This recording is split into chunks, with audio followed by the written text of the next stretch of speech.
Punjab Congress committee ਦੇ ਪ੍ਰਧਾਨ ਅਮਰਿੰਦਰ ਸਿੰਘ ਰਾਜਾ ਨੇ ਇੰਡੀਗੋ ਫਲਾਈਟ ਦੀ ਅਜੀਬ ਘਟਨਾ ਸਾਂਝੀ ਕੀਤੀ। ਉਨ੍ਹਾਂ ਦਾਅਵਾ ਕੀਤਾ ਕਿ ਚੰਡੀਗੜ੍ਹ ਤੋਂ ਜੈਪੁਰ ਦੀ 90 ਮਿੰਟ ਦੀ ਉਡਾਨ ਦੌਰਾਨ ਜਹਾਜ਼ ਦਾ ਏਸੀ ਹੀ ਕੰਮ ਨਹੀਂ ਕਰ ਰਿਹਾ ਸੀ। ਅਜਿਹੇ 'ਚ 에ਅਰ ਹੋਸਟ ਨੇ ਪਸੀਨਾ ਪੂੰਝਣ ਲਈ ਲੋਕਾਂ ਨੂੰ ਟਿਸ਼ੂ ਪੇਪਰ ਵੰਡੇ। ਉਹ ਇੰਡੀਗੋ 6E7261 ਵਿੱਚ ਸਫ਼ਰ ਕਰ ਰਹੇ ਸਨ। ਰਾਜਾ ਵੜਿੰਗ ਨੇ 에ਅਰਕ੍ਰਾਫਟ ਦੇ ਅੰਦਰੋਂ ਇੱਕ ਵੀਡੀਓ ਸਾਂਝੀ ਕੀਤੀ ਜਿਸ ਵਿੱਚ ਲੋਕ ਮੈਗਜ਼ੀਨ ਜਾਂ ਟਿਸ਼ੂ ਪੇਪਰ ਨਾਲ ਆਪਣੇ ਆਪ ਨੂੰ ਪੱਖਾ ਝੱਲਦੇ ਵੇਖੇ ਗਏ। ਉਨ੍ਹਾਂ ਲਿਖਿਆ ਕਿ ਕੜਕਦੀ ਧੁੱਪ 'ਚ 10 ਜਾਂ 15 ਮਿੰਟ ਤੱਕ ਲਾਈਨ 'ਚ ਖੜੇ ਰਹਿਣ ਤੋਂ ਬਾਅਦ ਜਦੋਂ ਜਹਾਜ਼ ਦੇ ਅੰਦਰ ਪਹੁੰਚਿਆ ਤਾਂ ਪਤਾ ਲੱਗਾ ਕਿ ਏਸੀ ਹੀ ਕੰਮ ਨਹੀਂ ਕਰ ਰਿਹਾ। ਅਸੀਂ ਹੈਰਾਨ ਰਹਿ ਗਏ। ਟੇਕ ਆਫ ਤੋਂ ਲੈ ਕੇ ਲੈਂਡਿੰਗ ਤੱਕ ਏਸੀ ਬੰਦ ਸੀ ਅਤੇ ਪੂਰੇ ਸਫ਼ਰ ਦੌਰਾਨ ਸਾਨੂੰ ਚਿੰਤਾ ਕਰਨੀ ਪਈ। ਇਸ ਰਵੱਈਏ ਤੇ ਸਵਾਲ ਵੀ ਨਹੀਂ ਉਠਾਇਆ। ਉਨ੍ਹਾਂ ਕਿਹਾ ਕਿ 에ਅਰ ਹੋਸਟਰ ਤੋਂ ਮਿਹਰਬਾਨ ਹੋ ਕੇ ਲੋਕਾਂ ਨੂੰ ਪਸੀਨਾ ਪੂੰਝਣ ਲਈ ਟਿਸ਼ੂ ਪੇਪਰ ਦਿੱਤੇ। ਬਹੁਤ ਸਾਰੀਆਂ ਔਰਤਾਂ ਤੇ ਬੱਚੇ ਬੇਚੈਨ ਹੋ ਉੱਠੇ। ਅਜਿਹੇ ਵਿੱਚ ਮਜਬੂਰ ਯਾਤਰੀ ਆਪਣੇ ਹੱਥਾਂ ਨਾਲ ਪੱਖਾ ਚੱਲ ਰਹੇ ਸੀ। ਇਹ ਇੱਕ ਵੱਡੀ ਤਕਨੀਕੀ ਖਰਾਬੀ ਸੀ, ਪਰ ਇਨ੍ਹਾਂ ਸਿਰਫ ਪੈਸੇ ਕਮਾਉਂਦੇ ਨੇ। ਇਸ ਦੇ ਲਈ ਉਹ ਲੋਕਾਂ ਦੀ ਸਿਹਤ ਨਾਲ ਖਿਲਵਾੜ ਕਰ ਰਹੇ ਨੇ। ਉਨ੍ਹਾਂ ਨੇ DGCA ਤੋਂ 에ਅਰਲਾਈਨ ਤੇ ਕਾਰਵਾਈ ਕਰਨ ਦੀ ਮੰਗ ਕੀਤੀ ਹੈ, ਜਿਸ ਨਾਲ ਕਿਸੇ ਹੋਰ ਨੂੰ ਇਸ ਤਰ੍ਹਾਂ ਪਰੇਸ਼ਾਨ ਨਾ ਹੋਣਾ ਪਏ। ਦੱਸ ਦਈਏ ਕਿ ਇੱਕ ਦਿਨ ਦੇ ਅੰਦਰ ਹੀ ਇੰਡੀਗੋ ਵਿੱਚ ਇਹ ਤੀਜੀ ਵੱਡੀ ਤਕਨੀਕੀ ਖਾਮੀ ਵੇਖੀ ਗਈ ਹੈ। ਦੂਜੇ ਪਾਸੇ ਪਟਨਾ ਤੋਂ ਦਿੱਲੀ ਲਈ ਉਡਾਨ ਭਰਨ ਲਈ ਇੰਡੀਗੋ ਜਹਾਜ਼ ਨੂੰ ਪਟਨਾ 에ਅਰਪੋਰਟ ਤੇ ਹੀ ਐਮਰਜੈਂਸੀ ਲੈਂਡਿੰਗ ਕਰਵਾਉਣੀ ਪਈ। ਦੱਸਿਆ ਗਿਆ ਕਿ ਇਸ ਦੇ ਇੱਕ ਇੰਜਨ ਵਿੱਚ ਖਰਾਬੀ ਆ ਗਈ ਸੀ। ਹਾਲਾਂਕਿ ਫਲਾਈਟ ਨੂੰ ਸੁਰੱਖਿਅਤ ਉਤਾਰ ਲਿਆ ਗਿਆ।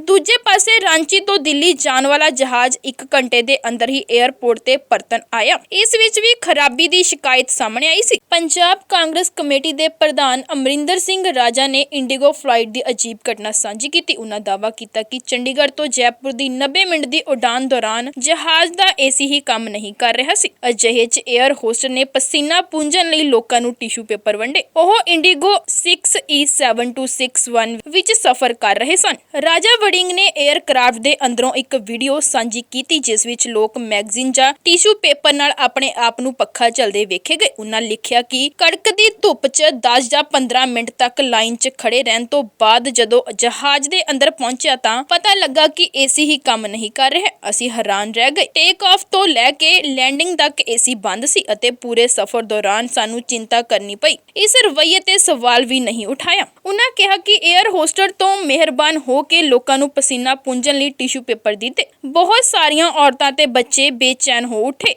ਅਜਿਹੇ ਵਿੱਚ ਮਜਬੂਰ ਯਾਤਰੀ ਆਪਣੇ ਹੱਥਾਂ ਨਾਲ ਪੱਖਾ ਚੱਲ ਰਹੇ ਸੀ। ਇਹ ਇੱਕ ਵੱਡੀ ਤਕਨੀਕੀ ਖਰਾਬੀ ਸੀ, ਪਰ ਇਨ੍ਹਾਂ ਸਿਰਫ ਪੈਸੇ ਕਮਾਉਂਦੇ ਨੇ। ਇਸ ਦੇ ਲਈ ਉਹ ਲੋਕਾਂ ਦੀ ਸਿਹਤ ਨਾਲ ਖਿਲਵਾੜ ਕਰ ਰਹੇ ਨੇ। ਉਨ੍ਹਾਂ ਨੇ DGCA ਤੋਂ 에ਅਰਲਾਈਨ ਤੇ ਕਾਰਵਾਈ ਕਰਨ ਦੀ ਮੰਗ ਕੀਤੀ ਹੈ, ਜਿਸ ਨਾਲ ਕਿਸੇ ਹੋਰ ਨੂੰ ਇਸ ਤਰ੍ਹਾਂ ਪਰੇਸ਼ਾਨ ਨਾ ਹੋਣਾ ਪਏ। ਦੱਸ ਦਈਏ ਕਿ ਇੱਕ ਦਿਨ ਦੇ ਅੰਦਰ ਹੀ ਇੰਡੀਗੋ ਵਿੱਚ ਇਹ ਤੀਜੀ ਵੱਡੀ ਤਕਨੀਕੀ ਖਾਮੀ ਵੇਖੀ ਗਈ ਹੈ। ਦੂਜੇ ਪਾਸੇ ਪਟਨਾ ਤੋਂ ਦਿੱਲੀ ਲਈ ਉਡਾਨ ਭਰਨ ਲਈ ਇੰਡੀਗੋ ਜਹਾਜ਼ ਨੂੰ ਪਟਨਾ 에ਅਰਪੋਰਟ ਤੇ ਹੀ ਐਮਰਜੈਂਸੀ ਲੈਂਡਿੰਗ ਕਰਵਾਉਣੀ ਪਈ। ਦੱਸਿਆ ਗਿਆ ਕਿ ਇਸ ਦੇ ਇੱਕ ਇੰਜਨ ਵਿੱਚ ਖਰਾਬੀ ਆ ਗਈ ਸੀ। ਹਾਲਾਂਕਿ ਫਲਾਈਟ ਨੂੰ ਸੁਰੱਖਿਅਤ ਉਤਾਰ ਲਿਆ ਗਿਆ। ਦੂਜੇ ਪਾਸੇ ਰਾਂਚੀ ਤੋਂ ਦਿੱਲੀ ਜਾਣ ਵਾਲਾ ਜਹਾਜ਼ 1 ਘੰਟੇ ਦੇ ਅੰਦਰ ਹੀ 에ਅਰਪੋਰਟ ਤੇ ਪਰਤਣ ਆਇਆ। ਇਸ ਵਿੱਚ ਵੀ ਖਰਾਬੀ ਦੀ ਸ਼ਿਕਾਇਤ ਸਾਹਮਣੇ ਆਈ ਸੀ। ਪੰਜਾਬ ਕਾਂਗਰਸ ਕਮੇਟੀ ਦੇ ਪ੍ਰਧਾਨ ਅਮਰਿੰਦਰ ਸਿੰਘ ਰਾਜਾ ਨੇ ਇੰਡੀਗੋ ਫਲਾਈਟ ਦੀ ਅਜੀਬ ਘਟਨਾ ਸਾਂਝੀ ਕੀਤੀ। ਉਨ੍ਹਾਂ ਦਾਅਵਾ ਕੀਤਾ ਕਿ ਚੰਡੀਗੜ੍ਹ ਤੋਂ ਜੈਪੁਰ ਦੀ 90 ਮਿੰਟ ਦੀ ਉਡਾਨ ਦੌਰਾਨ ਜਹਾਜ਼ ਦਾ ਏਸੀ ਹੀ ਕੰਮ ਨਹੀਂ ਕਰ ਰਿਹਾ ਸੀ। ਅਜਿਹੇ 'ਚ 에ਅਰ ਹੋਸਟ ਨੇ ਪਸੀਨਾ ਪੂੰਝਣ ਲਈ ਲੋਕਾਂ ਨੂੰ ਟਿਸ਼ੂ ਪੇਪਰ ਵੰਡੇ। ਉਹ ਇੰਡੀਗੋ 6E7261 ਵਿੱਚ ਸਫ਼ਰ ਕਰ ਰਹੇ ਸਨ।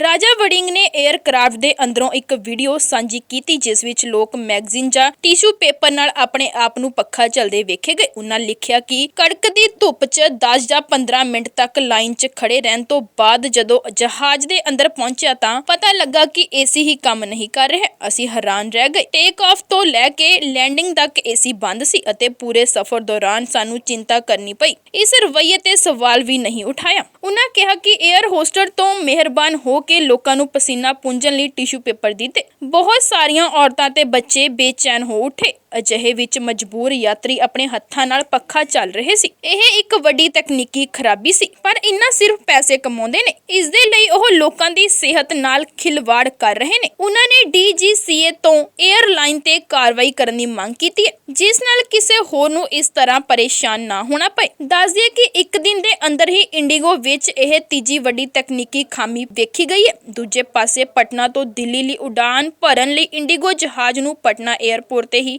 ਐਮਰਜੈਂਸੀ ਲੈਂਡਿੰਗ ਕਰਵਾਉਣੀ ਪਈ। ਦੱਸਿਆ ਗਿਆ ਕਿ ਇਸ ਦੇ ਇੱਕ ਇੰਜਨ ਵਿੱਚ ਖਰਾਬੀ ਆ ਗਈ ਸੀ। ਹਾਲਾਂਕਿ ਫਲਾਈਟ ਨੂੰ ਸੁਰੱਖਿਅਤ ਉਤਾਰ ਲਿਆ ਗਿਆ। ਦੂਜੇ ਪਾਸੇ ਰਾਂਚੀ ਤੋਂ ਦਿੱਲੀ ਜਾਣ ਵਾਲਾ ਜਹਾਜ਼ 1 ਘੰਟੇ ਦੇ ਅੰਦਰ ਹੀ 에ਅਰਪੋਰਟ ਤੇ ਪਰਤਣ ਆਇਆ। ਇਸ ਵਿੱਚ ਵੀ ਖਰਾਬੀ ਦੀ ਸ਼ਿਕਾਇਤ ਸਾਹਮਣੇ ਆਈ ਸੀ।